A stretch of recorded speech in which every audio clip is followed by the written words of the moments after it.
ಓಂ ತದೇತತ್ ಸಹಸ್ರಂ ತತ್ಸರ್ವಂ ತಸ್ಯ ಮೇನ್ನಂ ಮಿತ್ರಂ ದಕ್ಷಿಣಂ ಸಜಿತಿ ಪ್ರಾಣಃ ಪರೋಕ್ಷಪ್ರಿಯಾ ಇವ ಹಿ ದೇವಾಃ ಪರೋಕ್ಷಪ್ರಿಯಾ ಇವ ಹಿ ದೇವಾಃ.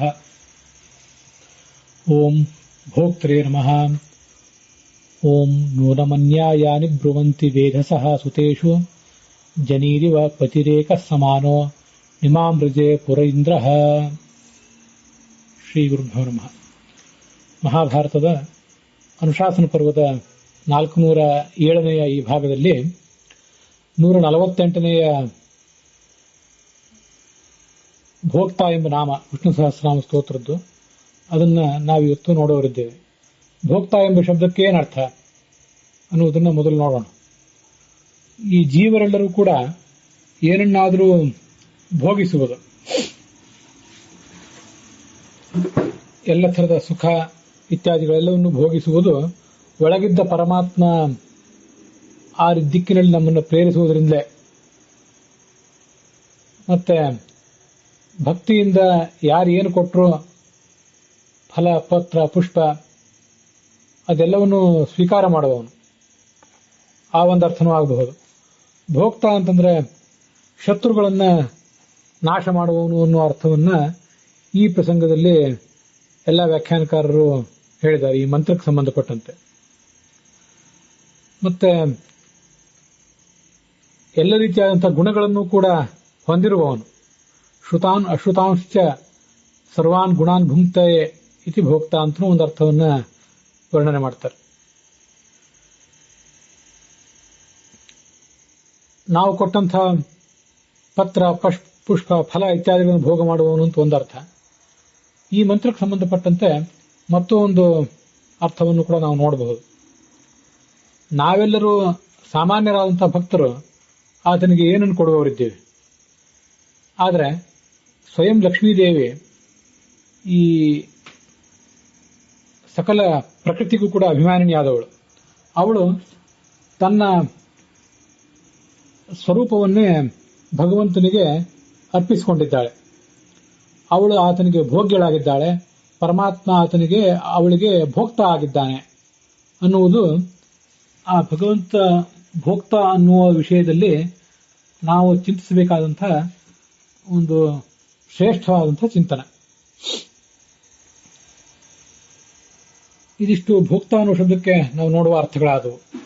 ಇನ್ನು ಮುಂದೆ ಈ ಬೃಹತಿ ಮಂತ್ರಕ್ಕೆ ಸಂಬಂಧಪಟ್ಟಂತೆ ಯಾರ್ಯಾರು ಏನೇನು ಅರ್ಥವನ್ನು ಹೇಳಿದ್ದಾರೆ ಅಂತ ಅನ್ನೋದನ್ನು ನೋಡೋಣ. ಮೂಲದಲ್ಲಿ 7ನೇ ಮಂಡಲದ 26ನೆಯ ಸೂಕ್ತ, ಅಲ್ಲಿ 3ನೇ ಮಂತ್ರ ಚಕಾರತ ಕೃಣವನ್ನೂನ ಮನ್ಯಾ ಯಾನಿ ಬ್ರುವಂತಿ ವೇಧಸಃ ಸುತೇಶು ಜನಿರಿವ ಪತಿರೇಕ ಸಮಾನೋ ನಿಮಾಮೃಜೆ ಪುರ ಇಂದ್ರ ಸುಸರ್ವಾಹ ಅಂತ.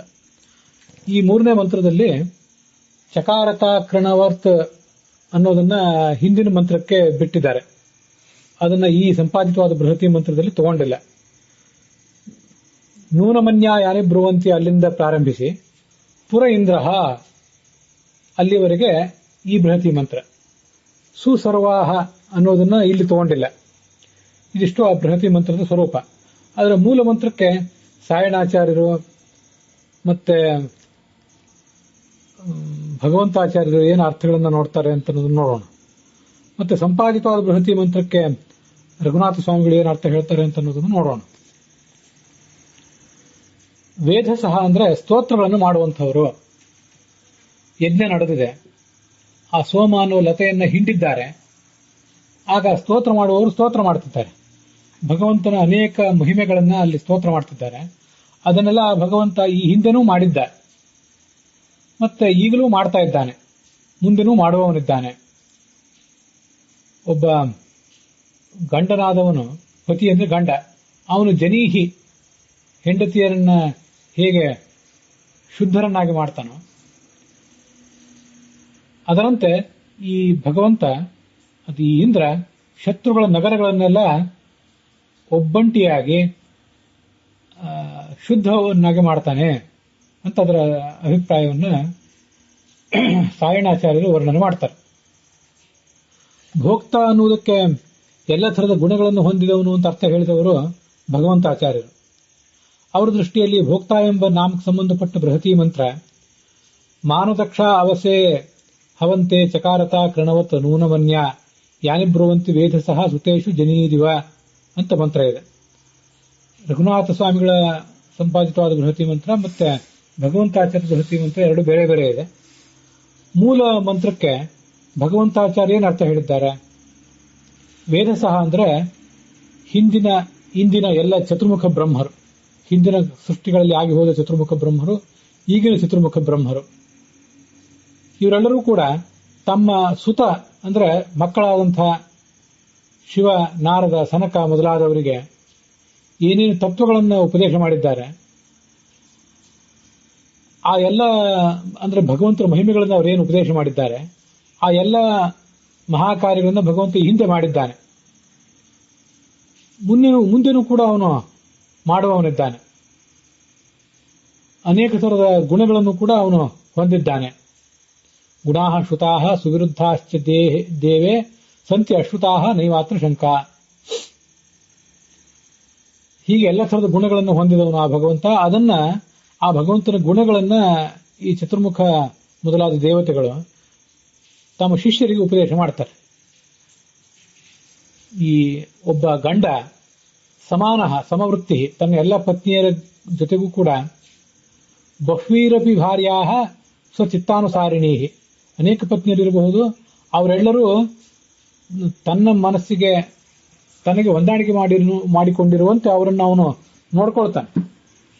ಹಾಗೆ ಸಮಾನ ಭಗವಾನ್ ಏಕಃ, ಈ ಒಬ್ಬನೇ ಭಗವಂತ ಎಲ್ಲಾ ಪುರಃ ಎಲ್ಲಾ ಶರೀರಗಳನ್ನು, ಹಕ್ಕಿ, ಮೀನು, ಪ್ರಾಣಿ, ಪಕ್ಷಿ, ಕ್ರಿಮಿ, ಕೀಟ, ಮನುಷ್ಯ, ದೇವ, ಋಷಿ ಇತ್ಯಾದಿ ಎಲ್ಲಾ ಜೀವರನ್ನು ಕೂಡ, ಆಯಾ ಶರೀರದಲ್ಲಿರುವ ಜೀವರನ್ನ ಅವರವರ ಯೋಗ್ಯತಾನುಸಾರವಾಗಿ ಅವನು ನೋಡಿಕೊಳ್ತಾನೆ. ಅವರನ್ನ ಸುಶಿಕ್ಷಿತರನ್ನಾಗಿ ಮಾಡ್ತಾನೆ, ಅವರನ್ನು ಶುದ್ಧರನ್ನಾಗಿ ಮಾಡ್ತಾನೆ ಅಂತ ಅದರ ಅರ್ಥ. ಮೂಲದಲ್ಲಿ ಮಾಮೃಜೆ ಅಂತ ಮಾ ದೀರ್ಘ ಇದೆ. ಮೂಲ ಧಾತು ಮೃಜ ಅಂತ ಧಾತು, ಶುದ್ಧರನ್ನಾಗಿ ಮಾಡುವುದಕ್ಕೆ. ಅದರಲ್ಲಿ ಆ ಮಮೃಜೆ ಅಂತ ಆಗಬೇಕು, ಮೊದಲಿನ ಮಕಾರ ಹ್ರಸ್ವ ಆಗಬೇಕು, ಎರಡನೇದು ಕೂಡ ಮೃಜ ಅಂತಿದೆ. ಆದ್ರೆ ಮಮೃಜೆ ಅಂತಿದ್ದದನ್ನ ಮಾಮೃಜೆ ಅಂತ ದೀರ್ಘವಾಗಿ ಹೇಳಿರುವುದೇನಿದೆ, ಆ ದೀರ್ಘ ಪೂರ್ಣವಾಗಿ ಸ್ವಚ್ಛ ಮಾಡ್ತಾನೆ, ಆ ಪೂರ್ಣತೆಯನ್ನು ತೋರಿಸಲಿಕ್ಕಾಗಿ ದೀರ್ಘ ಇದೆ ಅಂತ ತಿಳ್ಕೊಳ್ಬೇಕು. ಇದು ಭಗವಂತಾಚಾರ್ಯರು ತಿಳಿಸುವಂತಹ ಅರ್ಥ. ಇನ್ನ ಈ ಮಂತ್ರಕ್ಕೆ, ಸಂಪಾದಿತವಾದ ಬೃಹತಿ ಮಂತ್ರಕ್ಕೆ ರಘುನಾಥ ಸ್ವಾಮಿಗಳು ಏನು ಅರ್ಥ ಮಾಡ್ತಾರೆ ಅಂತ ನೋಡೋಣ. ವೇದಸಃ ಅಂದ್ರೆ ಸ್ತೋತ್ರಾಣಾಂ ವಿಧಾತಾರಃ, ಸ್ತೋತ್ರವನ್ನು ಮಾಡುವಂಥವರು, ಋತ್ವಿಕಗಳು ಅಂತ ಅರ್ಥ. ಯಾಗ ಮಂಟಪದಲ್ಲಿ ಯಜ್ಞ ನಡೆದಿದೆ, ಅಥವಾ ನಮ್ಮ ಮನೆಯಲ್ಲೇ ನಮ್ಮ ಜೀವನದಲ್ಲೇ ಒಟ್ಟು ಯಜ್ಞ ನಡೆದಿದೆ, ಅಲ್ಲಿ ನಮ್ಮ ಸೋಮರಸವನ್ನು ಹಿಂಡಿದ್ದಾರೆ. ಯಾಗ ಮಂಟಪದಲ್ಲಾದ್ರೆ ಸೋಮರಸವನ್ನು ಹಿಂಡಿದ್ದಾರೆ. ನಮ್ಮ ಜೀವನದಲ್ಲಿ ಆದ್ರೆ ಅಥವಾ ನಿತ್ಯದ ಪೂಜಾ ಮೊದಲಾದ ಕಾರ್ಯಗಳಲ್ಲಾದ್ರೆ ಸೋಮರಸವನ್ನು ಹಿಂಡದೆ ಹೋದ್ರೂ ಕೂಡ ಆ ಸೋಮ ರಸ ಅಂದ್ರೆ, ಆ ಸೋಮ ಅಂದ್ರೆ ನಮ್ಮ ಭಕ್ತಿಪೂರ್ಣವಾದ ಮನಸ್ಸೇ ಸೋಮ. ನಮ್ಮ ಮನಸ್ಸಿನಲ್ಲಿ ಭಕ್ತಿ ತುಂಬಿ ಬಂದಿದೆ, ಅದು ಸುತೇಶು ಅನ್ನೋದನ್ನ ಆ ರೀತಿಯಾಗಿ ಅರ್ಥ ಮಾಡ್ಕೊಳ್ಬೇಕು. ಅದು ನಾನು ಮಾಡಿರೋ ಅರ್ಥ, ನನ್ನ ಅನ್ವಯ ಅರ್ಥದಲ್ಲಿ. ರಘುನಾಥ ಸ್ವಾಮಿಗಳ ಅರ್ಥದಲ್ಲಿ ಆ ಸೋಮಲತೆಯನ್ನ ಹಿಂಡಿದಾಗ ಅಂತಿಷ್ಟು ಮಾತ್ರ ಅರ್ಥ ಹೇಳಿದ್ದಾರೆ. ಪ್ರಾಸಂಗಿಕವಾಗಿ ಅದನ್ನು ಹೇಳಿದೆ. ಆಗ ಆ ಸೋಮ ರಸದ ಹಿಂಡುವ ಕಾರ್ಯ, ಅದನ್ನು ಹೋಮ ಮಾಡುವ ಕಾರ್ಯ ಇತ್ಯಾದಿಯಲ್ಲಿ ನಡೆದಾಗ ಸ್ತೋತ್ರ ಮಾಡುವಂತಹ ಪುರೋಹಿತರು ಭಗವಂತನ ಅನೇಕ ಲೀಲೆಗಳನ್ನ ಬ್ರುವಂತಿ ವರ್ಣಿಸ್ತಾರೆ, ಅವನನ್ನು ಪ್ರತಿಪಾದನೆ ಮಾಡುವ ಸ್ತೋತ್ರಗಳನ್ನು ಹೇಳ್ತಾರೆ ಅಂತ ಅರ್ಥ. ಅದನ್ನೆಲ್ಲ ಈ ಭಗವಂತ ಹಿಂದೆ ಚಕಾರ ಏವ ಮಾಡಿಯೇ ಇದ್ದಾನೆ. ಅನ್ಯಾನ್ಯಪಿ ಕರ್ಮಾಣಿ, ಇನ್ನು ಉಳಿದ ಬೇರೆ ಬೇರೆ ಕರ್ಮಗಳನ್ನು ಕೂಡ ಕೃಣವತ್ ಮುಂದೆ ಮಾಡುವವನೇ ಇದ್ದಾನೆ. ಚಕಾರ ತಾ ಕೃಣವತ್ ಅನ್ನೋದನ್ನು ಹಿಂದೆ ಬಂದದನ್ನು ಇಲ್ಲಿ ಇಟ್ಕೊಂಡಿದ್ದಾರೆ ರಘುನಾಥ ಸ್ವಾಮಿಗಳು. ಇದೆಲ್ಲ ಔಪಚಾರಿಕವಾದ ಸ್ತೋತ್ರ ಏನಲ್ಲ, ಅವ್ರು ಏನೋ ಸ್ತೋತ್ರ ಮಾಡಿದ್ದಾರೆ ಅಂತಲ್ಲ, ಅವ್ರು ಸ್ತೋತ್ರ ಮಾಡಿದ್ದೆಲ್ಲವೂ ಭಗವಂತನ ವಿಷಯದಲ್ಲಿ ಸತ್ಯವೇ ಆಗಿದೆ. ಏಕಃ ಸಮಾನಃ ಸಮವೃತ್ತಿ, ಒಬ್ಬ ಗಂಡ ತನ್ನ ಎಲ್ಲ ಪತ್ನಿಯರ ಬಗ್ಗೆನೂ ಸಮಾನವಾದ ಅಭಿಪ್ರಾಯವುಳ್ಳವನಾಗಿದ್ದಾನೆ. ಅವನು ಜನೀಹಿ ಇವ ಜಾಯಾಹ ಇವ, ತನ್ನ ಪತ್ನಿಯರನ್ನು ಹೇಗೋ ಹಾಗೆ. ಸರ್ವಾಹ ಪುರಃ ಶತ್ರು ನಗರೀಹಿ ಅಭಿಕ್ರಮ್ಯ, ಎಲ್ಲ ಶತ್ರುಗಳ ನಗರಗಳನ್ನ ಆಕ್ರಮಿಸಿ ಅಲ್ಲಿರುವ ಶತ್ರುಗಳನ್ನ ಈ ಭಗವಂತ ನಿಷ್ಕಾಸಯಾಮಾಸ ಹೊರ ಹಾಕ್ತಾನೆ, ಹೊಡೆದಟ್ತಾನೆ.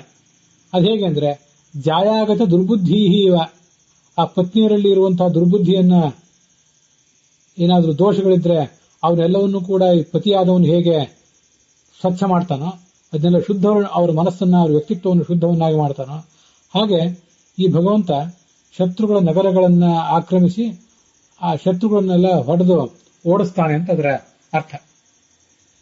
ಹೀಗೆ ಶತ್ರು ನಗರದಲ್ಲಿ ಇರುವಂತಹ ಯಾರ್ಯಾರು ಜನರಿದ್ದಾರೆ ಆ ಜನರನ್ನೆಲ್ಲ ಭೋಕ್ತ ಅಂದ್ರೆ ತಿನ್ನುವವನು ಅಂದ್ರೆ ಹೊಡೆದಟ್ಟುವವನು ಅಂತ, ಹೀಗೆ ಆ ಭೋಕ್ತ ನಿಷ್ಕಾಸನ ಮಾಡುವವನು ಅನ್ನೋ ಅರ್ಥ ಆ ಭೋಕ್ತೃ ಎಂಬ ಶಬ್ದಕ್ಕೆ ನಮಗೆ ಬರ್ತದೆ. ಇದಿಷ್ಟು ರಘುನಾಥ ಸ್ವಾಮಿಗಳು ಸಂಪಾದಿತವಾದ ಬೃಹತಿ ಮಂತ್ರಕ್ಕೆ ತೋರಿಸಿದ ಅರ್ಥ ಆಯಿತು. ಮೂಲ ಮಂತ್ರಕ್ಕೆ ಭಗವಂತಾಚಾರ್ಯರು ಸಾಯಣಾಚಾರ್ಯ ಏನು ಅರ್ಥ ಮಾಡಿದ್ದಾರೆ ಅಂತನ್ನೋದನ್ನು ಕೂಡ ನೋಡಿ ಆಗಿದೆ. ಈಗ ಈ ನನ್ನ ಅನ್ವಯಾರ್ಥ ಈ ಮಂತ್ರಕ್ಕೆ ಏನಿದೆ ಅಂತ ಅನ್ನೋದನ್ನು ನೋಡೋಣ. ವೇದ ಸಹ ಅಂದ್ರೆ ಸ್ತೋತಾರಹ, ಇದನ್ನು ಸಾಯಣಾಚಾರ್ಯರು ಮತ್ತೆ ರಘುನಾಥ ಸ್ವಾಮಿಗಳು ಹೇಗೆ ಇಟ್ಕೊಂಡಿದ್ದಾರೋ ಹಾಗೆ ನಾನು ಇಟ್ಕೊಂಡಿದ್ದೀನಿ. ಸ್ತೋತ್ರ ಮಾಡುವವರು. ಸುತೇಶು ಅಂದ್ರೆ ಸೋಮರಸೇಶು ಸುತೇಶು, ಸೋಮ ಅನ್ನುವ ಬಳ್ಳಿಯನ್ನು ಹಿಂಡಿದ ರಸ ತೆಗೆಯುವ ಕಾರ್ಯ ನಡೀತಾ ಇರುವಾಗ, ನಮ್ಮ ಮನಸ್ಸು ಭಕ್ತಿಯಿಂದ ತುಂಬಿದಾಗ, ಈ ಬಾಹ್ಯ ಯಜ್ಞ ಮತ್ತು ಅಂತರಂಗದ ಯಜ್ಞ ಎರಡಕ್ಕೂ ಸಂಬಂಧಪಟ್ಟಂತೆ ಇದು. ಅಲ್ಲಿ ಅನ್ಯ ಅಂದ್ರೆ ಅನ್ಯಾನಿ ಅಂತ ಅರ್ಥ, ಬೇರೆ ಬೇರೆ ಥರದ್ದು ಅಂತ ಅರ್ಥ. ಯಾನಿ ಅಂದ್ರೆ ಯತಿಯೇ ಯಾನಿ, ಯಾವುದು ಅಂತ ಹೀಗೆ ಅರ್ಥ ನಾನು ಇಟ್ಕೊಂಡಿಲ್ಲ. ಯಾನಿ ಅಂದ್ರೆ ಜ್ಞಾನ ರೂಪಾಣಿ, ಭಗವಂತನ ಸ್ವರೂಪಗಳೆಲ್ಲವೂ ಕೂಡ, ಭಗವಂತನ ವಿವಿಧ ರೂಪಗಳೆಲ್ಲವೂ ಕೂಡ ಜ್ಞಾನ ರೂಪವಾದ ರೂಪಗಳು. ಅಂತಹ ಜ್ಞಾನ ರೂಪಗಳನ್ನ ಅಥವಾ ವ್ಯಾಪ್ತವಾದಂತಹ ರೂಪಗಳು, ಎಲ್ಲ ಕಡೆ ಇರುವಂತಹ ವ್ಯಾಪ್ತವಾದ ರೂಪಗಳು, ಹೀಗೆ ಜ್ಞಾನ ಸ್ವರೂಪವಾದದ್ದು, ಜ್ಞಾನಾನಂದಾತ್ಮಕವಾದದ್ದು ಅಥವಾ ವ್ಯಾಪ್ತವಾದದ್ದು, ಅಂತಹ ರೂಪಗಳನ್ನು ಅರ್ಥವನ್ನು ಯಾನಿ ಅನ್ನೋ ಶಬ್ದ ಹೇಳ್ತದೆ. ಅಂತಹ ಭಗವತ್ ರೂಪಗಳನ್ನ ಈ ಪುರೋಹಿತರಾದವರು ಬ್ರುವಂತಿ, ನೂನಂ ನಿಶ್ಚಯವಾಗಿ ಅಂತ ಅರ್ಥ, ಬ್ರುವಂತಿ ವರ್ಣನ ಮಾಡ್ತಾರೆ. ಇಲ್ಲಿ ಆ ಚಕಾರತ ಕೃಣವತ್, ಇವರು ಹೇಳಿದ್ದೆಲ್ಲವೂ ಯಾವುದೂ ಸುಳ್ಳಲ್ಲ, ಅವರು ಮಾಡಿದಂತಹ ತೋರಿಸಿದ ಎಲ್ಲ, ಅವರು ವರ್ಣನೆ ಮಾಡಿದ ಎಲ್ಲಾ ಕಾರ್ಯಗಳನ್ನು ಭಗವಂತ ಹಿಂದೆ ಮಾಡಿದ್ದಾನೆ, ಇಂದೂ ಮಾಡ್ತಾನೆ, ಮುಂದೂ ಮಾಡ್ತಾನೆ ಅಂತ ಆ ಹಿಂದಿನ ಮಂತ್ರದಿಂದ ಚಕಾರತ ಕೃಣವತ್ ಅಂತೇನೋ ರಘುನಾಥ ಸ್ವಾಮಿಗಳು ಅನ್ವಯ ಮಾಡಿಕೊಂಡಿದ್ದಾರೆ. ಅದನ್ನು ನಾನು ಮಾಡಿಕೊಂಡಿಲ್ಲ. ಯಾನಿ ಅಂತನ್ನೋದಕ್ಕೆ ಯಾವುದನ್ನು ಇವರು ವರ್ಣನೆ ಮಾಡ್ತಾರೋ ಅದನ್ನ ಭಗವಂತ ಮಾಡಿಯೇ ತೋರಿಸಿದ್ದಾನೆ ಅಂತ ಅರ್ಥ ಮಾಡಬೇಕಾಗ್ತದೆ. ಯಾನಿ ಅನ್ನೋದಕ್ಕೆ ಯಾವುದು ಅಂತ ಅರ್ಥ ಇದ್ರೆ, ಅದಕ್ಕಾಗಿ ನಾನು ಯಾನಿ ಅನ್ನೋದಕ್ಕೆ ಯಾವುದು ಅಂತ ಅರ್ಥ ಮಾಡಿಲ್ಲ, ಜ್ಞಾನಸ್ವರೂಪವಾದ್ದು ಅಂತ ಅರ್ಥ ಮಾಡಿದ್ದೇನೆ. ಚಕಾರತಾಕರಣವತ್ತೊಂದು ಹಿಂದಿನ ಮಂತ್ರಕ್ಕೆ ಸಂಬಂಧಪಟ್ಟದ್ದು, ಅದನ್ನು ಇಲ್ಲಿ ತಗೊಳ್ಳದೇನೆ ಅರ್ಥ ಮಾಡಬೇಕು. ಈ ಮಂತ್ರದಲ್ಲಿ, ಸಂಪಾದಿತವಾದ ಈ ಮಂತ್ರದಲ್ಲಿ ನೂನಮನ್ಯಾಯಾನಿ ಬ್ರುವಂತಿ ವೇದಸ ಸುತೇಶು ಅಂತ ಇಷ್ಟೇ ಇದೆ. ಚಕಾರತಾಕರಣವತ್ತಂತ ಇಲ್ಲ. ಅಧ್ಯಾಹಾರ ಮಾಡ್ಕೊಳ್ಳದೇನೆ ಹಾಗೆ ಒಂದು ಅರ್ಥವನ್ನು ಹೊರ ಹೊಮ್ಮಿಸೋಣ ಇದರಿಂದ ಅಂತ ನಾನು ಪ್ರಯತ್ನ ಮಾಡಿ ಯಾನಿ ಅಂದ್ರೆ ಜ್ಞಾನರೂಪಾಣಿ ಅಂತ ಅರ್ಥ ಹೇಳಿದ್ದೇನೆ. ಅದರ ಯುಕ್ತತೆಯನ್ನು ನೀವೇ ಪರಿಶೀಲಿಸಬೇಕು, ಕೇಳುವವರೆಲ್ಲರೂ ಕೂಡ. ಹೀಗೆ ಆ ಭಗವಂತನ ಜ್ಞಾನಾನಂದ ರೂಪವಾದ ವಿಭಿನ್ನ ರೂಪಗಳನ್ನ ಈ ಪುರೋಹಿತರಾದವರು ಅಥವಾ ಜ್ಞಾನಿಗಳಾದವರು ವರ್ಣಿಸ್ತಾರೆ. ಮುಂದೆ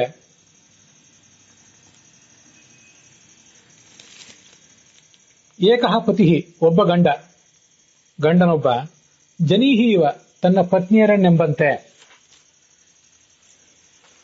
ಪತ್ನಿಯರನ್ನು ಅವನೇನ್ ಮಾಡ್ತಾನೆ, ಈ ಭಗವಂತ ತಾನು ಏನ್ ಮಾಡಿದ್ದಾನೆ ಅನ್ನೋದನ್ನ ಈಗ ನೋಡೋಣ. ಭಗವಂತನಿಗೂ ಆ ಪತ್ನಿಯರಿಗೂ ಹೋಲಿಕೆ ಇದೆ, ಅದಕ್ಕೆ ಅದನ್ನ ಏನಂತ ಈಗ ನಾವು ನೋಡೋಣ. ಇಂದ್ರ ಅಂದ್ರೆ ಈ ಭಗವಂತ, ಅವನು ಸಮಾನವಾದ ರೂಪದಿಂದ. ಪುರಃ ಅಂದ್ರೆ ಲಕ್ಷ್ಮೀದೇವಿಯ ಅನೇಕ ರೂಪಗಳನ್ನ, ಆ ಲಕ್ಷ್ಮೀದೇವಿ ನಮ್ಮೆಲ್ಲ ದೇಹಗಳಿಗೆ ಮತ್ತು ಎಲ್ಲ ಲೋಕಗಳಿಗೂ ಕೂಡ ಅಭಿಮಾನಿಯಾದವಳು. ಅವಳ ರೂಪಗಳನ್ನ ಇವನು ನಿಮಾಮೃಜೆ ಅಂದ್ರೆ ಅತ್ಯಂತ ಪ್ರೇಮದಿಂದ ಸ್ಪರ್ಶ ಮಾಡಿದ ಅಂತ ಹೀಗೆ ಅರ್ಥವನ್ನು ಇಟ್ಕೊಂಡಿದ್ದೇನೆ ನಾನು. ಗಂಡನಾದವನು ಹೆಂಡತಿಯಲ್ಲಿರುವಂತಹ ದುರ್ಬುದ್ಧಿಯನ್ನ ಪರಿಹರಿಸಿ ಅವಳ ವ್ಯಕ್ತಿತ್ವವನ್ನು ಶೋಧಿಸುವಂತೆ ಅಂತ ಅರ್ಥವನ್ನು ಹಿಂದೆ ನಾವೀಗಾಗಲೇ ನೋಡಿದ್ದೇವೆ. ಅದರಂತೆ ಶತ್ರುಗಳನ್ನು ಹೊಡೆದಟ್ಟಿದ ಅಂತ ಅರ್ಥವನ್ನು ನೋಡಿದೆ. ಅದಕ್ಕೆ ದೃಷ್ಟಾಂತ ಮತ್ತು ದಾಷ್ಟಾಂತಿಕಗಳ ನಡುವಿನ ಸಂಬಂಧ. ಇಲ್ಲಿ ಗಂಡನಾದವನು ಹೆಂಡತಿಯ ದುರ್ಬುದ್ಧಿಯನ್ನ ಪರಿಹರಿಸುವಂತೆ ಅಂತ ಅರ್ಥ ಇಟ್ಕೊಳ್ಳದೇನೆ, ಗಂಡನಾದವನು ತನ್ನ ಹೆಂಡತಿಯ ಜೊತೆಗೆ ಪ್ರೇಮದಿಂದ ವರ್ತಿಸ್ತಾನೆ ಹೇಗೋ ಈ ಜಗತ್ತಿನಲ್ಲಿ, ಅದರಂತೆ ಈ ಭಗವಂತನು ಕೂಡ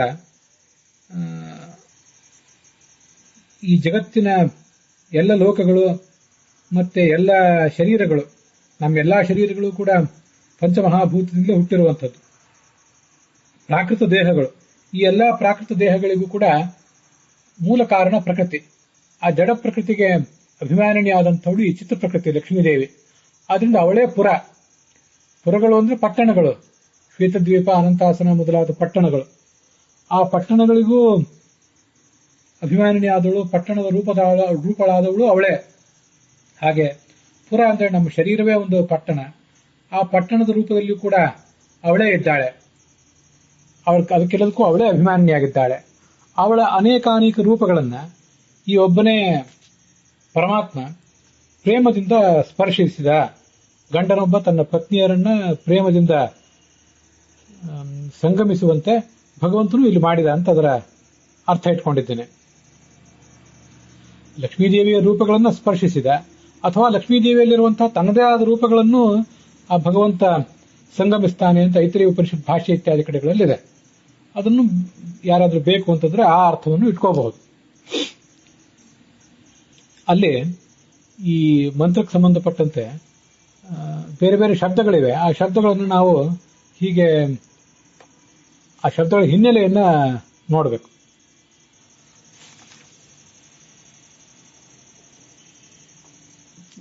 ಸಮಾನ ಅಂತ ಭಗವಂತನಿಗೆ ಶಬ್ದವನ್ನು ಪ್ರಯೋಗ ಮಾಡಿದ್ದಾರೆ. ಒಬ್ಬನೇ ಗಂಡ ತನ್ನ ಪತ್ನಿಯರ ಜೊತೆಗೆ ಸಂಗಮಿಸುವಂತೆ ಈ ಭಗವಂತ ಇಂದ್ರ ಇವನು ಸಮಾನನಾಗಿ ಆ ಲಕ್ಷ್ಮೀದೇವಿಯ ರೂಪಗಳ ಜೊತೆಗೆ ಸಂಗಮಿಸಿದ, ಅವಳನ್ನ ಪ್ರೇಮದಿಂದ ಸ್ಪರ್ಶಿಸಿದ ಅಂತ ಹೀಗೆ ಬಂತಲ್ಲ. ಆ ಭಗವಂತನಿಗೆ ಸಮಾನ ಅನ್ನುವ ಶಬ್ದವನ್ನ ಬೃಹದಾರಣ್ಯಕ ಉಪನಿಷತ್ತಿನಲ್ಲಿ ಪ್ರಯೋಗಿಸಿದ್ದಾರೆ. ಅಲ್ಲಿಯೂ ಕೂಡ ಹೆಚ್ಚು ಕಡಿಮೆ ಇಂಥದೇ ಒಂದು ಅರ್ಥ ಇದೆ. ಲಕ್ಷ್ಮೀದೇವಿ ಜೊತೆಗೆ ಪರಮಾತ್ಮನ ಸಂಬಂಧವನ್ನ ಚಿತ್ರಿಸುವಂತಹ ಒಂದು ಪ್ರಸಂಗ ಅಲ್ಲಿದೆ. ಅದಕ್ಕಾಗಿ ಆ ಸಮಾನ ಎಂಬ ಶಬ್ದವನ್ನು ನಾನು ತಗೊಂಡಿದ್ದೇನೆ. ಲಕ್ಷ್ಮೀದೇವಿ ಉನ್ನೇತೃ ಅಂತ ಕರೆಸ್ಕೊಂಡಿದ್ದಾಳೆ, ಅದು ಉದಾನ ಅಂತ ಕರೆಸ್ಕೊಂಡಿದ್ದಾಳೆ. ಯಾಕೆಂದ್ರೆ ಎಲ್ಲರನ್ನೂ ಅವಳು ಮೇಲೆತ್ತುತ್ತಾಳೆ. ಉನ್ನೇತೃತ್ವಾದ ಉದಾನಾಖ್ಯ ತಸ್ಯ ಶ್ರೀಹಿ ಆಶ್ರಯ ಸದಾ ಸಮಾನಾಖ್ಯೋ ಹರಿಸ್ತಸ್ಯಾಹ ಸಹೈವ ಹಿ ಅನಯತ್ಯಸೌ. ಈ ಭಗವಂತ ಸಮಾನ ಯಾಕೆಂದ್ರೆ ಅನ ಅಂದ್ರೆ ಪ್ರೇರಿಸುವವನು ಅಂತ ಅರ್ಥ, ಸಮ ಅಂದ್ರೆ ಜೊತೆಗೆ ಅಂತ ಅರ್ಥ. ಲಕ್ಷ್ಮೀದೇವಿ ತನ್ನ ಜೊತೆಗೆ ಎಂದೆಂದಿಗೂ ಹಿಂದೂ ಇಂದು ಮುಂದೆಯೂ ಕೂಡ ನಿತ್ಯ ಅಭಿಯೋಗಿನಿಯಾಗಿರುವಂತೆ ಅವಳನ್ನು ಪ್ರೇರಿಸ್ತಾ ಇದ್ದಾನೆ. ಅವಳಲ್ಲಿ ಆ ಒಂದು ಕ್ರಿಯೆಯನ್ನ ಇವನು ಮಾಡಿದ್ದಾನೆ. ಮತ್ತೆ ಎಲ್ಲ ಜಡ ಚೇತನ ಇತ್ಯಾದಿಗಳಲ್ಲಿ ಸಮಾನವಾಗಿ ಪ್ರೇರಣೆ ಮಾಡ್ತಾನೆ ಈ ಭಗವಂತ. ಜಡಚೇತನಗಳಲ್ಲಿಯೇ ಸಮಾನವಾಗಿ ಚಟುವಟಿಕೆ ಬರುವಂತೆ ಮಾಡ್ತಾನೆ. ಯಾರ್ಯಾರಿಗೆ ಹೇಗೆ ಚಟುವಟಿಕೆ ಬರಬೇಕು ಹಾಗೆ ಮಾಡ್ತಾನೆ. ಮತ್ತೆ ವಿಶೇಷತಃ ಲಕ್ಷ್ಮೀದೇವಿಯ ಜೊತೆಗೆ ಅವನು ಸಮಾನನಾಗಿದ್ದಾನೆ ಯಾವತ್ತೂ ಕೂಡ. ದೇಶದ ಕಾಲತಶ್ಚೈವ ಸಮಾ ಪ್ರಕೃತಿ ಈಶ್ವರೇ. ಯಾವ್ಯಾವ ದೇಶದಲ್ಲಿ ಯಾವ್ಯಾವ ಕಾಲದಲ್ಲಿ ಲಕ್ಷ್ಮಿ ಇದ್ದಾಳೋ ಅಲ್ಲೆಲ್ಲ ಪರಮಾತ್ಮ ಇದ್ದಾನೆ. ಎಲ್ಲೆಲ್ಲ ಯಾವ್ಯಾವ ದೇಶದಲ್ಲಿ ಯಾವ ಕಾಲದಲ್ಲಿ ಲಕ್ಷ್ಮಿ ಪರಮಾತ್ಮ ಇದ್ದಾನೋ ಅಲ್ಲೆಲ್ಲ ಲಕ್ಷ್ಮೀದೇವಿಯು ಕೂಡ ಇದ್ದಾಳೆ.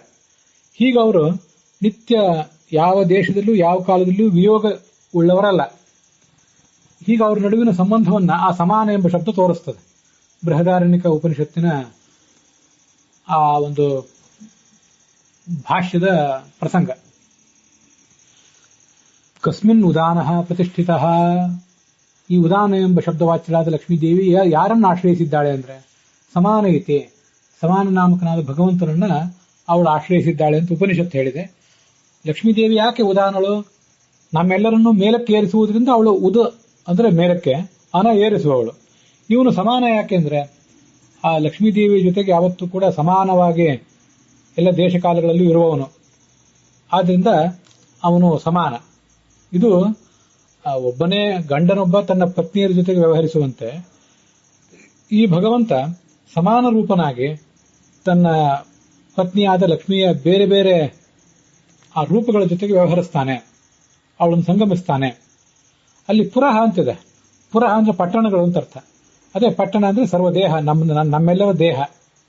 ಆ ದೇಹಗಳೆಲ್ಲ ಪ್ರಾಕೃತ. ಆ ನಮ್ಮ ದೇಹಕ್ಕೆ, ನಮ್ಮೆಲ್ಲರ ದೇಹಕ್ಕೆ ಮೂಲ ತತ್ವವಾದಂತಹ ಪ್ರಕೃತಿಯ ಅಭಿಮಾನಿನಿ ಅವಳು. ಹಾಗೆ ಎಲ್ಲ ಲೋಕಗಳ ಅಭಿಮಾನಿನಿ ಕೂಡ ಹೌದು. ಅಂತಹ ರೂಪಗಳನ್ನು ಇವನು ನೀ ಮಾಮೃಜೆ ಅಂದ್ರೆ ಶೋಧಿಸಿದ, ಸ್ವಚ್ಛ ಮಾಡಿದ ಅಂತ ಅರ್ಥ ಇಟ್ಕೊಳ್ಳೋದ್ರ ಬದಲು ನೀ ಅಂದ್ರೆ ನಿತರಾಮ್, ಚೆನ್ನಾಗಿ. ಅದರ ಅರ್ಥ ಪ್ರೇಮಣ ಅಂತ ಅರ್ಥ, ಪ್ರೀತಿಯಿಂದ ಸ್ಪರ್ಶ ಮಾಡಿದ ಅಂತ ಅರ್ಥ. ಇದಕ್ಕೆ ಮೃಜಧಾತುವಿಗೆ ಈಗ ಶುದ್ಧ ಸ್ವಚ್ಛ ಮಾಡುವುದು ಅಂತಾನೆ ಅರ್ಥ ಇದೆ, ನಾವು ಧಾತು ಪಾಠ ತೆಗೆದು ನೋಡಿದರೆ. ಆದರೆ ಭಾಗವತದಲ್ಲಿ ಪ್ರಾಮೃಜತ್ ಪದ್ಮಪಾಣಿನ, ಕೃಷ್ಣ ರುಕ್ಮಿಣಿಯ ಮುಖ ಕಮಲವನ್ನ ತನ್ನ ಕರಕಮಲದಿಂದ ನೇವರಿಸಿದ ಅಂತ ಅರ್ಥ ಮಾಡಿದ್ದಾರೆ. ಅದು ಆ ಪ್ರಾಮೃಜತ್ ಅನ್ನುವ ಪ್ರ ಉಪಸರ್ಗ ಪೂರ್ವಕ ಮೃಜಧಾತುವಿಗೆ ನೇವರಿಸುವುದು ಅಂತ ಹೇಗೆ ಅರ್ಥ ಬರ್ತದೋ ಹಾಗೆ ಇಲ್ಲಿಯೂ ಕೂಡ ಪ್ರೇಮದಿಂದ ಸ್ಪರ್ಶಿಸುವುದು ಅನ್ನೋ ಅರ್ಥವನ್ನು ಇಟ್ಕೊಂಡಿದ್ದೇನೆ. ಆ ಪುರ ಅಂತಂದ್ರೆ ನಮ್ಮ ದೇಹಗಳು ಹೌದು, ಹಾಗೇನೆ ಲೋಕಗಳೂ ಹೌದು. ಪೂರ್ಯಂತೆ ಚೇತನಾಚೇತನೇಹಿ, ಈ ಜಗತ್ತಿನಲ್ಲೇ ಎಲ್ಲಾ ಲೋಕಗಳು ಕೂಡ ಚೇತನಾಚೇತನದಿಂದ ತುಂಬಿವೆ. ಶ್ವೇತದ್ವೀಪ, ಅನಂತಾಸನ, ವೈಕುಂಠಗಳು ಅವು ಮುಕ್ತರಿಂದ ತುಂಬಿವೆ. ಆದ್ರಿಂದ ಪುರಹ ಅಂದ್ರೆ ಎಲ್ಲ ಲೋಕಗಳು. ಪೂಹು ಪುರವು ಪುರಹ ಅಂತ ಶಬ್ದ, ಅದು ಪುರಹ ಅಂತ ಬಹುವಚನ. ಸರ್ವೇ ಲೋಕಾಹ. ಅಗ್ನಿಪುರಾಣದ ಮಾತೊಂದಿದೆ, ಗೀತಾ ಭಾಷ್ ತಾತ್ಪರ್ಯದಲ್ಲಿ ಆಚಾರ್ಯದನ್ನು ಉದ್ಧರಿಸಿದ್ದಾರೆ. ಶ್ರೀರೇವ ಲೋಕರೂಪೇಣ ವಿಷ್ಣೋಸ್ತಿಷ್ಠತಿ ಸರ್ವದಾ ಅಥೋ ಹಿ ವೈಷ್ಣವಾಲೋಕಾಹ ನಿತ್ಯಾಸ್ತೆ ಚೇತನ ಅಪಿ ಅಂತ. ಲಕ್ಷ್ಮೀದೇವಿ ಯಾವತ್ತು ಲಕ್ಷ್ಮೀದೇವಿಯೇ ಭಗವಂತನ ಆ ಶ್ವೇತದ್ವೀಪ, ಅನಂತಾಸನ ಮೊದಲಾದ, ಶ್ವೇತದ್ವೀಪ, ಅನಂತಾಸನ, ವೈಕುಂಠ ಮೊದಲಾದ ಲೋಕಗಳ ರೂಪದಿಂದ ಇರ್ತಾಳೆ. ಅವೆಲ್ಲ ವೈಷ್ಣವ ಲೋಕಗಳು ಅವೆಲ್ಲ ನಿತ್ಯವು ಮತ್ತು ಚೇತನವೂ ಕೂಡ. ಅದು ಯಾವುವು ಜಡವಾದ ಲೋಕಗಳಲ್ಲವು, ಚೇತನ ಲೋಕಗಳವು, ಲಕ್ಷ್ಮೀಮಯವಾದ ಲೋಕಗಳು ಅಂತ ಅಗ್ನಿ ಪುರಾಣದಲ್ಲಿದೆ. ಆದ್ರಿಂದ ಪುರಹ ಅಂತಂದ್ರೆ ಆ ಪಟ್ಟಣಗಳು, ಭಗವಂತನ ಆ 3 ಪಟ್ಟಣಗಳು ಅಥವಾ 3 ಲೋಕಗಳು, ಶ್ವೇತದ್ವೀಪ, ಅನಂತಾಸನ, ವೈಕುಂಠ ಅನ್ನುವಂಥ 3 ಲೋಕಗಳು, ಆ ಪಟ್ಟಣಗಳು. ಆ ಪಟ್ಟಣಗಳೇ ಲಕ್ಷ್ಮೀದೇವಿ. ಅದಕ್ಕೆ ಸ್ಪಷ್ಟವಾದ ಪ್ರಮಾಣ ಅಗ್ನಿ ಪುರಾಣದಲ್ಲಿದೆ. ಆದ್ರಿಂದ ಪುರಹ ಅಂದ್ರೆ ಲಕ್ಷ್ಮೀ ರೂಪಾಣಿ. ಆ ಲಕ್ಷ್ಮೀ ರೂಪಗಳನ್ನ ಇವನು ನೇವರಿಸಿದ, ತನ್ನ ಕೈಯಿಂದ ಮುಟ್ಟಿದ. ಐತರೇಯ ಉಪನಿಷತ್ನಲ್ಲಿ ತಸ್ಯ ಮೇನ್ನಂ ಮಿತ್ರಂ ದಕ್ಷಿಣಂ ಅಂತ ಲಕ್ಷ್ಮೀದೇವಿಯನ್ನ ಭಗವಂತ, ಅವಳು ನನಗೆ ಅನ್ನಳಾಗಿದ್ದಾಳೆ, ಮಿತ್ರಳಾಗಿದ್ದಾಳೆ. ದಕ್ಷಿಣಾ ಶಬ್ದವಾಚ್ಯಳಾದ ಲಕ್ಷ್ಮೀದೇವಿ ನನಗವಳು ಮಿತ್ರಳಾಗಿದ್ದಾಳೆ, ಅನ್ನವೂ ಆಗಿದ್ದಾಳೆ ಅಂತ ವರ್ಣನೆ ಮಾಡ್ತಾನೆ.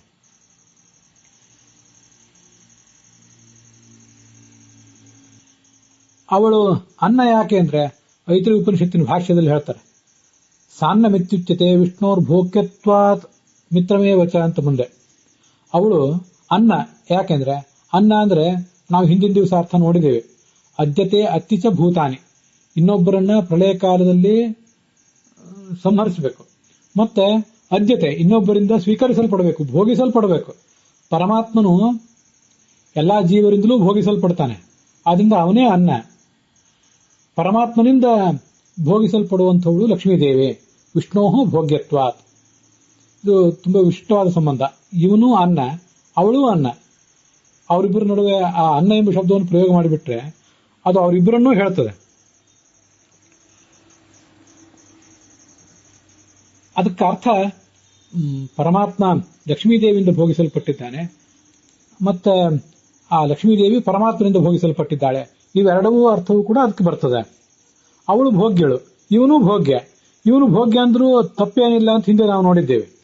ನಚ ಭೋಗ್ಯತ್ವ ಮಾತೇನ ಹೀನತ್ವಂ ತಸ್ಯ ಕುತ್ರಚಿತ ನಹಿ ಭಾರ್ಯೋಪಭೋಗ್ಯಸ್ತು ಭರ್ತಾ ಹೀನತ್ವಮಾಪ್ನುಯಾತ್ ಅಂತ ತೈತ್ತರೀಯ ಉಪನಿಷತ್ತಿನ ಭಾಷ್ಯದಲ್ಲಿ ನಿನ್ನೆ ನಾವು ನೋಡಿದ್ದೇವೆ.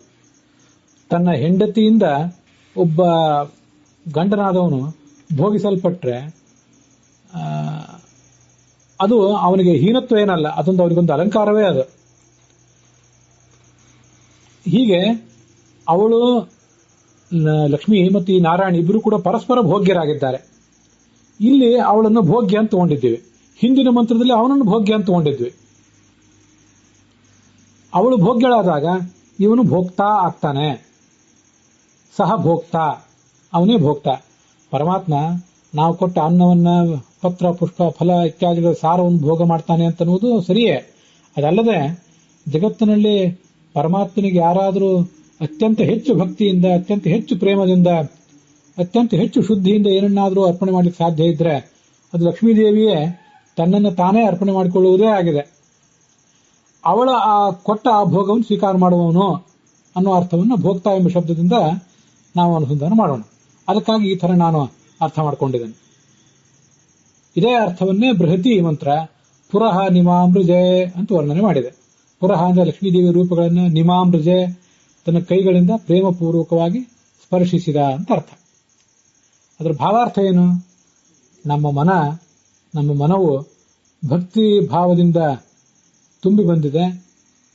ಆ ಪ್ರಸಂಗದಲ್ಲಿ ಸ್ತೋತ್ರ ಮಾಡುವಂತಹ ಸಾಧಕರು, ಅದು ಯಜ್ಞ ಮಂಟಪ ಇರಲಿ, ನಮ್ಮ ಜೀವನವೆಂಬ ಯಜ್ಞವೇ ಇರಲಿ, ನಾವು ದಿನನಿತ್ಯ ಮಾಡುವಂತಹ ಜ್ಞಾನ ಯಜ್ಞ ಮೊದಲಾದಿರಲಿ, ಅಲ್ಲಿ ಆ ಭಗವಂತನ ಜ್ಞಾನ ರೂಪಗಳಾದ ವಿಭಿನ್ನ ರೂಪಗಳನ್ನ ಬಣ್ಣಿಸ್ತಾರೆ. ನಾವು ಅದನ್ನು ಕೇಳ್ತೇವೆ. ವಿಭಿನ್ನ ರೂಪಗಳನ್ನು ಅವ್ರು ಬಣ್ಣಿಸ್ತಾರೆ. ಭಗವಂತನಿಗೆ ವಿಭಿನ್ನ ರೂಪಗಳಿವೆ, ಲಕ್ಷ್ಮೀದೇವಿಗೆ ವಿಭಿನ್ನ ರೂಪಗಳಿವೆ. ಅವನ್ನೆಲ್ಲವನ್ನೂ ಅವ್ರು ಬಣ್ಣಿಸ್ತಾರೆ. ಪತಿಯೊಬ್ಬ ತನ್ನ ಮಡದಿಯರನ್ನು ಹೇಗೋ ಹಾಗೆ ಈ ಭಗವಂತ ಸರ್ವಲೋಕಾಭಿಮಾನಿನಿಯಾದಂತಹ ಲಕ್ಷ್ಮೀದೇವಿಯ ರೂಪಗಳನ್ನು ಒಟ್ಟಿಗೆ ಸಮಾನವಾಗಿಯೇ ಪ್ರೇಮದಿಂದ ಸ್ಪರ್ಶಿಸ್ತಾನೆ ಅಂತಿಷ್ಟು ಅದರ ಅರ್ಥ ಆಗ್ತದೆ. ಮಾಂಡೂಕ್ಯೋಪನಿಷತ್ ಭಾಷೆ ಹೇಳ್ತದೆ, ಪೂರ್ಣಾನಂದ ಸ್ವರೂಪಸ್ಯ ಕ್ರೀಡಾ ಭೋಗೋ ನಚಾನ್ಯಥ. ಭಗವಂತ ಪೂರ್ಣಾನಂದ ಸ್ವರೂಪನಾದವನು. ಅವನು ಭೋಗವನ್ನು ಮಾಡುವುದು ಅಂದ್ರೆ ಅದು ಅವನ ಕ್ರೀಡೆ ಅಷ್ಟೇ ಅಂತ ವರ್ಣನೆ ಮಾಡಿದ್ದಾರೆ. ಪೂರ್ಣಾನಂದೋಪಿ ಭಗವಾನ್ ಕ್ರೀಡೆಯ ಭುಂಕ್ತಯೇ ವತು ಅಂತ ನಾರಾಯಣ ಶ್ರುತಿ ಇದೆ. ಭಗವದ್ಗೀತೆಯಲ್ಲಿ 15ನೇ ಅಧ್ಯಾಯದಲ್ಲಿ ಶ್ರೋತ್ರಂ ಚಕ್ಷುಸ್ಪರ್ಶನಂ ಚ ರಸನಂ ಘ್ರಾಣಮೇವ ಚ ಅಧಿಷ್ಠಾಯ ಮನಶ್ಚಾಯಂ ವಿಷಯಾನುಪಸೇವತೆ. ನಮ್ಮೆಲ್ಲರ ಕಿವಿ, ಕಣ್ಣು, ತ್ವಗಿಂದ್ರಿಯ, ರಸನೇಂದ್ರಿಯ, ಘ್ರಾಣ ಇದೆಲ್ಲವನ್ನು ಮತ್ತೆ ಮನಸ್ಸನ್ನು ಕೂಡ ಇವನು ಆವಿಷ್ಟನಾಗಿ ಅಲ್ಲಿ ನಾವು ಉಪಭೋಗ ಮಾಡುವ ಪದಾರ್ಥಗಳನ್ನು ನಮಗಿಂತ ಮೊದಲು ತಾನು ಉಪಭೋಗ ಮಾಡಿ ನಮಗೆ ಕೊಡ್ತಾನೆ. ಇಂದ್ರಿಯ ದ್ವಾರ ಅವನು ಕೂಡ ಭೋಗ ಮಾಡ್ತಾನೆ ಅಂತ ಅಲ್ಲಿ ಗೀತಾ ಭಾಷ್ಯದಲ್ಲಿ ವರ್ಣನೆ ಮಾಡಿದ್ದಾರೆ. ಈ ಜೀವರು ಅಸಾರವಾದ್ದನ್ನು ಮಾತ್ರ ಭೋಗ ಮಾಡ್ತಾರೆ, ಇವನು ಸಾರವಾದ್ದನ್ನು ಭೋಗ ಮಾಡ್ತಾನೆ. ಹರಿಹಿ ಭುಂಕ್ತೆ ಶುಭಾನ್ ಭೋಗಾನ್ ಇಂದ್ರಿಯೇಷು ವ್ಯವಸ್ಥಿತ ಅಂತ ಗೀತಾ ತಾತ್ಪರ್ಯದಲ್ಲಿ ಆಚಾರ್ಯ ಹೇಳ್ತಾರೆ. ಭುಂಕ್ತೆ ಹೃಷಿಕೈ ಮಧು ಸಾರಘಂ ಯತಃ ಅಂತ ಭಾಗವತದಲ್ಲಿ ಕೂಡ ವರ್ಣನೆ ಮಾಡಿದ್ದಾರೆ. ಇಂದ್ರಿಯಗಳ ಮೂಲಕ ಸುಖದ ಸಾರವನ್ನು ಅವನು ಸ್ವೀಕಾರ ಮಾಡ್ತಾನೆ. ಸ್ವರೂಪೇಣೈವ ಶಕ್ತೋಪಿ ಜೀವದೇಹ ಸ್ಥಿತೋ ಹರಿಹಿ ಭುಂಕ್ತೆ ತದಿಂದ್ರಿಯೈ ಭೋಗಾನ್ ಶುಭೈ ಸುರಿತೈ ಇಂದ್ರಿಯೈ ಸ್ವಕೈ ಅಂತ. ಇದು ಛಾಂದೋಗ್ಯೋಪನಿಷತ್ ಭಾಷ್ಯದಲ್ಲೇ ಬಂದಿರುವಂಥದ್ದು. ಅವನು ಜೀವದೇಹದ ಒಳಗೆ ಪ್ರವಿಷ್ಟನಾಗಿ ಆ ದೇಹದ ಮೂಲಕ ಅವರ ಇಂದ್ರಿಯಗಳ ಮೂಲಕ ಸುಖ ಪಡಬೇಕು ಅಂತೇನಿಲ್ಲ. ಆದರೂ ಒಂದು ಲೀಲೆ ಕಾರಣದಿಂದಾಗಿ ಆ ಜೀವರ ಇಂದ್ರಿಯಗಳ ಮೂಲಕವೇ ಒಂದು ಭೋಗವನ್ನ ಮಾಡ್ತಾನೆ. ಪರಮಾತ್ಮನ ಇಂದ್ರಿಯಗಳ ಸಂಪರ್ಕದಿಂದಾಗಿ ಜೀವರ ಆ ಇಂದ್ರಿಯದಲ್ಲಿ ಒಂದು ವೈಶಿಷ್ಟ್ಯ ಬಂದಿರ್ತದೆ. ಅದರ ಮೂಲಕ ಅವನು ಭೋಗವನ್ನು ಮಾಡ್ತಾನೆ ಅಂತ ಅದರ ಅರ್ಥ.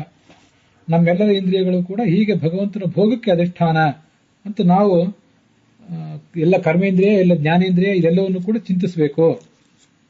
ನಾವೇನೇ ಸುಖವನ್ನು ಉಣ್ಣುವಾಗೆಲ್ಲ ಪರಮಾತ್ಮನೇ ಅಲ್ಲಿ ಇದ್ದು ಉಂಡು ನಮಗೆ ಉಣ್ಣಿಸ್ತಾ ಇದ್ದಾನೆ.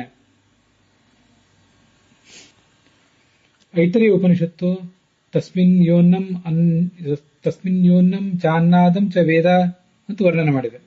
ಅಲ್ಲಿ ಉಪನಿಷತ್ ಭಾಷ್ಯ ಸಂಕರ್ಷಣಶ್ಚ ಪ್ರದ್ಯುಮ್ನಃ ತತ್ರ ಭೋಕ್ತೃಷು ಸಂಸ್ಥಿತೌ ಭೋಕ್ತೃಶಕ್ತಿ ಪ್ರದೌ ನಿತ್ಯಂ ಭೋಕ್ತಾರೌಚ ವಿಶೇಷತಃ ಅಂತ ಹೇಳಿದೆ. ಸಂಕರ್ಷಣ ಮತ್ತು ಪ್ರದ್ಯುಮ್ನ ಎಂಬ ಎರಡು ರೂಪಗಳಿಂದ ಭೋಕ್ತೃ ವ್ಯಕ್ತಿಗಳಲ್ಲಿ ಪರಮಾತ್ಮ ಇದ್ದಾನೆ. ಅವರಿಗೆ ಭೋಗ ಮಾಡುವ ಶಕ್ತಿಯನ್ನು ಕೂಡ ಅವನು ಕೊಟ್ಟಿದ್ದಾನೆ. ಆದ್ದರಿಂದ ಅವನೇ ವಸ್ತುತಃ ಭೋಕ್ತನಾಗಿದ್ದಾನೆ. ಇನೋ ವಿಶ್ವಸ್ಯ ಭುವನಸ್ಯ ಗೋಪಾಃ ಸಮಾಂ ಧೀರಃ ಪಾಕಮತ್ರ ವಿವೇಶ ಅಂತ ಋಗ್ವೇದದಲ್ಲಿ ಅವನ ವರ್ಣನೆ ಇದೆ. ಅವನು ಈ ಯಜ್ಞದಲ್ಲಿ ಅರ್ಪಿತವಾದ ಹವಿಸ್ಸನ್ನು ಸ್ವೀಕಾರ ಮಾಡಲಿಕ್ಕಾಗಿ ಇಲ್ಲಿ ಬರಬೇಕು ಅಂತ ಅವನ ಎದುರಿಗೆ ಒಂದು ವಿನಂತಿ ಇದೆ. ಅನತೃತ್ವಂ ಹರೇ ದುಃಖ ನತೃತ್ವಾದುಚ್ಯತೆ ಸದಾ. ಭಗವಂತ ಅತ್ತ ಅಲ್ಲ, ಭೋಕ್ತಾ ಅಲ್ಲ ಅಂತ ಹೇಳ್ತಾರೆ. ಯಾಕೆಂದ್ರೆ ದುಃಖವನ್ನು ಸ್ವೀಕಾರ ಮಾಡುವುದಿಲ್ಲ, ಆದ್ರಿಂದ ಆತ ಭೋಕ್ತಾ ಅಲ್ಲ. ವಿಷಯಾನ್ ವಿನಾಪಿ ಪೂರ್ಣತ್ವಾತ್, ಯಾವುದೇ ವಿಷಯ ಇಲ್ಲದೇನೆ ಅವನು ವಿಷಯ ಭೋಗ ಇಲ್ಲದೇನೆ ಅವನಿಗೆ ಪೂರ್ಣತ್ವ ಇದೆ, ಸ್ವರೂಪಾನಂದವನ್ನೇ ಅನುಭವಿಸ್ತಿರ್ತಾನೆ. ಆದ್ರಿಂದ ಅವನು ಅಭೋಕ್ತ. ಆದ್ರೆ ಇಷ್ಟಾದ್ರೂ ಕೂಡ ಈ ಸ್ವರೂಪವನ್ನು ಮಾತ್ರ, ಸಾರಭೂತವಾದನ್ನು ಮಾತ್ರ ಸ್ವೀಕಾರ ಮಾಡುವುದರಿಂದ ಅವನನ್ನು ಭೋಕ್ತ ಅಂತ ಕೂಡ ಹೇಳ್ತಾರೆ. ಜೀವ ಸಂಸಾರದಲ್ಲಿದ್ದು ಅಸ್ವಾದು ಸಾಧುವಧ್ಯತ್ತಿ ಜೀವೋ ನೈವಂ ಜನಾರ್ದನಃ. ಸಂಸಾರದಲ್ಲಿನ ಸುಖ, ಈ ಸಾಂಸಾರಿಕ ಭೋಗಗಳು, ವಸ್ತುಗಳು, ಅದು ಸ್ವಾದು ಏನಲ್ಲ. ಆದರೂ ಅದನ್ನು ಸ್ವಾದು ಅಂತ ತಿಳ್ಕೊಂಡು ಬಾಯಿ ಚಪ್ಪರಿಸಿ ಈ ಜೀವ ಅನುಭವಿಸ್ತಾ ಇದ್ದಾನೆ. ಆದರೆ ಭಗವಂತ ಹಾಗಲ್ಲ. ಅವನು ಈ ಅಸಾರವಾದ ಯಾವುದನ್ನು ಕೂಡ ಸ್ವೀಕಾರ ಮಾಡೋದಿಲ್ಲ. ಅಥೋ ನಾತ್ತೀತಿ ವಚನಂ ಅಶ್ನತೋಪಿ ಶುಭಂ ಸದಾ. ಭಾಗವತ್ ತಾತ್ಪರ್ಯದಲ್ಲಿ ಬರುವಂತಹ ಮಾತಿದು. ಅಕ್ಲಿಪ್ತ್ಯಾಚ ಸ್ವತಂತ್ರತ್ವಾತ್ ಅಶುಭಸ್ಯ ಚ ವರ್ಜನಾತ್ ಅಭೋಕ್ತ ಶುಭಭೋಕ್ತೃತ್ವಾತ್ ಭೋಕ್ತೇತ್ಯೇವ ಚ ತಂವಿಧೋ. ಭಗವಂತ ಅಭೋಕ್ತಾನೂ ಹೌದು, ಭೋಕ್ತಾನೂ ಹೌದು. ಯಾಕೆಂದ್ರೆ ಅವನಿಗೆ ಸ್ವಾತಂತ್ರ್ಯ ಇದೆ, ಭೋಗ ಮಾಡುವುದರಲ್ಲಿ ಸ್ವಾತಂತ್ರ್ಯ ಇದೆ. ನಮಗೆ ಯಾವುದೇ ರೀತಿಯಾದಂತಹ ಸ್ವಾತಂತ್ರ್ಯ ಇಲ್ಲ. ಮತ್ತೆ ಅಶುಭವಾದನ್ನ ನಾವು ಭೋಗ ಮಾಡ್ತೀವಿ, ಅವನು ಅಶುಭವಾದನ್ನು ಭೋಗ ಮಾಡೋದಿಲ್ಲ.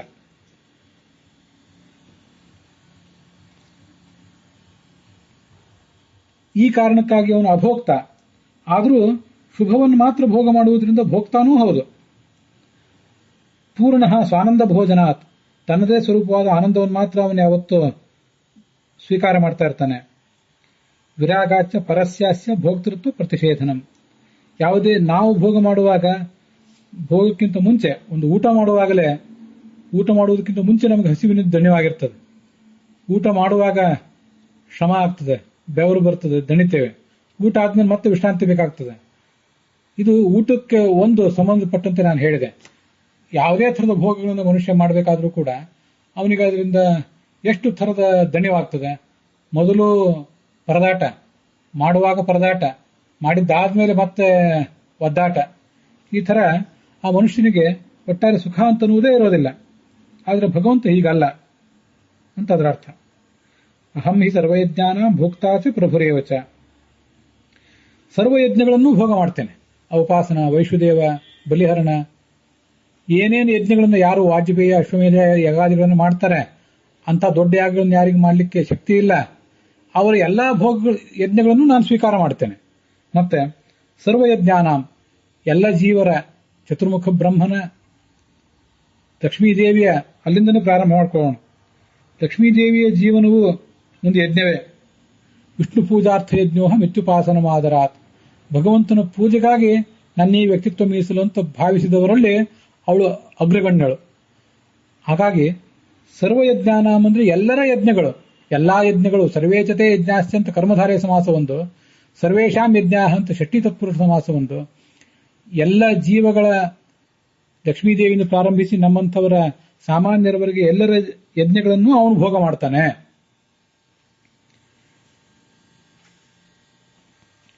ಲಕ್ಷ್ಮೀದೇವಿಗೆ ಯಜ್ಞಾಭಿಮಾನಿ, ದಕ್ಷಿಣಾಭಿಮಾನಿ, ವೇದಾಭಿಮಾನಿ ಅಂತ 3 ರೂಪಗಳಿವೆ. ಆ ಲಕ್ಷ್ಮೀದೇವಿಯ ವೇದಾಭಿಮಾನಿ ರೂಪವನ್ನು, ಯಜ್ಞಾಭಿಮಾನಿ ರೂಪವನ್ನು, ದಕ್ಷಿಣಾಭಿಮಾನಿ ರೂಪವನ್ನು ಎಲ್ಲವನ್ನೂ ಕೂಡ ಅವನು ಭೋಗ ಮಾಡ್ತಾನೆ.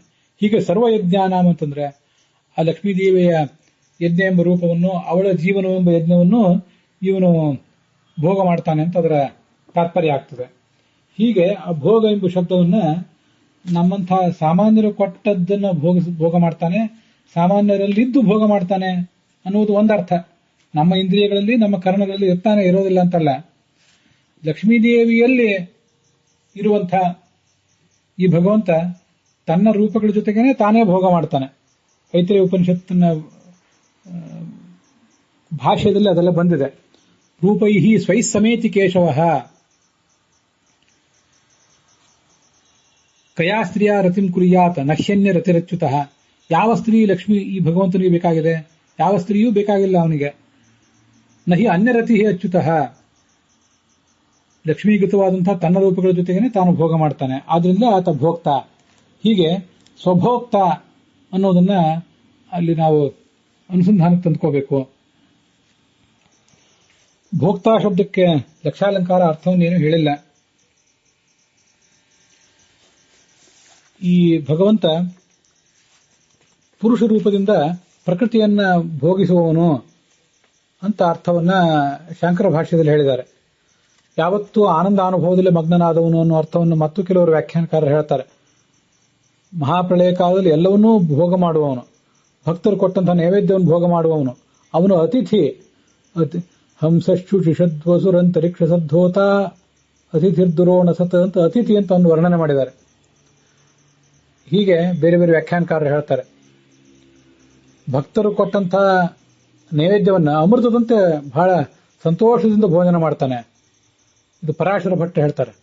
ಭೋಕ್ತಾರ್ಪಿತಸ್ಯ ಭೋಕ್ತೃತ್ವಾತ್ ಭೋಕ್ತಾ ಸ್ಯಾತ್ ಅಮೃತಸ್ಯವಾ. ಹೀಗೆ ಬಹಳ ಪ್ರೀತಿಯಿಂದ ಎಲ್ಲವನ್ನೂ ಕೂಡ ಅವನು ಭೋಗ ಮಾಡುವವನು ಅನ್ನೋ ಅರ್ಥ ಪರಾಶರ ಭಟ್ಟರ ವ್ಯಾಖ್ಯಾನದಲ್ಲಿದೆ. ಎಲ್ಲದರ ಸಾರವನ್ನು ಕೂಡ ಭೋಗ ಮಾಡುವವನು ಅನ್ನೋ ಅರ್ಥವನ್ನ ಸತ್ಯಸಂಧ ಸ್ವಾಮಿಗಳು ವರ್ಣನೆ ಮಾಡ್ತಾರೆ. ಸರ್ವಸಾರ ಭೋಕ್ತೃತ್ವಾತ್ ಭೋಕ್ತಾ ಅಂತ ಹೇಳಿ. ಇಲ್ಲಿಯವರೆಗೆ ಭೋಕ್ತಾ ಎಂಬ ಶಬ್ದದ ಅರ್ಥವನ್ನು ನೋಡಿದ್ದೇವೆ. ಅದು ಆ ಭೋಕ್ತಾ ಎಂಬ ಶಬ್ದದ ವೈಶಿಷ್ಟ್ಯ. ನಮ್ಮಂತಹ ಸಾಮಾನ್ಯರು ಕೊಟ್ಟಂತಹ ಪತ್ರ, ಪುಷ್ಪ, ಫಲ, ತೋಯ ಅದಷ್ಟೇ ಯಾಕೆ, ನಮ್ಮ ಇಡೀ ಒಂದು ಜೀವನವೇ ಒಂದು ಯಜ್ಞ. ಆ ಯಜ್ಞವನ್ನ ಅಹಂ ಹಿ ಸರ್ವಯಜ್ಞಾನಾಂ ಭೋಕ್ತಾ ಅಂತ ಹೇಳಿದಂತೆ ಆ ಯಜ್ಞವನ್ನು ಸ್ವೀಕಾರ ಮಾಡುವವನು. ಅತ್ಯುನ್ನತವಾದ ಯಜ್ಞ ಈ ಜಗತ್ತಿನಲ್ಲಿ ನಡೆಯುವುದಿದ್ರೆ ಅದು ಲಕ್ಷ್ಮೀದೇವಿಯ ಕೈಗಳಿಂದ. ಅಲ್ಲಿ ಆಕೆ ತನ್ನ ಮನಸ್ಸು, ವ್ಯಕ್ತಿತ್ವ ಎಲ್ಲವನ್ನು ಕೂಡ ಭಗವಂತನಿಗೆ ಪ್ರೇಮದಿಂದ ಅರ್ಪಿಸಿಕೊಂಡಿರ್ತಾಳೆ.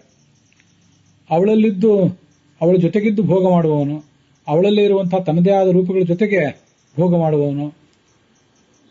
ಒಬ್ಬ ಸಾಮಾನ್ಯ ಮನುಷ್ಯನಾದವನು ತನ್ನ ಪತ್ನಿಯರ ಜೊತೆಗೆ ಹೇಗೆ ಸಂಸಾರದಲ್ಲಿ ಮಗ್ನನಾಗಿ ಬಿಟ್ಟಿರ್ತಾನೆ, ಅದರಂತೆ ಇವನು ಕೂಡ ಅಷ್ಟು ಪ್ರೀತಿಯಿಂದ ಅನೇಕ ಬಾರಿ ಅಂತಹ ಉದಾಹರಣೆಗಳನ್ನು ನಾವು ಹಿಂದೆನೂ ನೋಡಿದ್ದೇವೆ. ಒಬ್ಬ ಇದು ರಾಜಿಷ್ಣು ಅನ್ನೋ ಶಬ್ದದಲ್ಲಿ ಬಂದಿದೆ. ನೃವತ್, ಈ ಒಬ್ಬ ಸಾಮಾನ್ಯ ಮನುಷ್ಯ ಹೇಗೆ ಅದೇ ನಾವೇನಾದ್ರು ಪ್ರಶಂಸೆ ಮಾಡಿದ್ರೆ ಆ ಪ್ರಶಂಸೆಯನ್ನು ಸ್ವೀಕಾರ ಮಾಡ್ತಾನೋ ಹಾಗೆ ಭಗವಂತನು ನಮ್ಮ ಸ್ತೋತ್ರವನ್ನು ಸ್ವೀಕಾರ ಮಾಡಬೇಕು. ಅದರಂತೆ ನಾವು ಅವನನ್ನು ಸ್ತುತಿಸ್ತೀವಿ ಅಂತ ಅಲ್ಲೇ ಬಂದಿತ್ತು.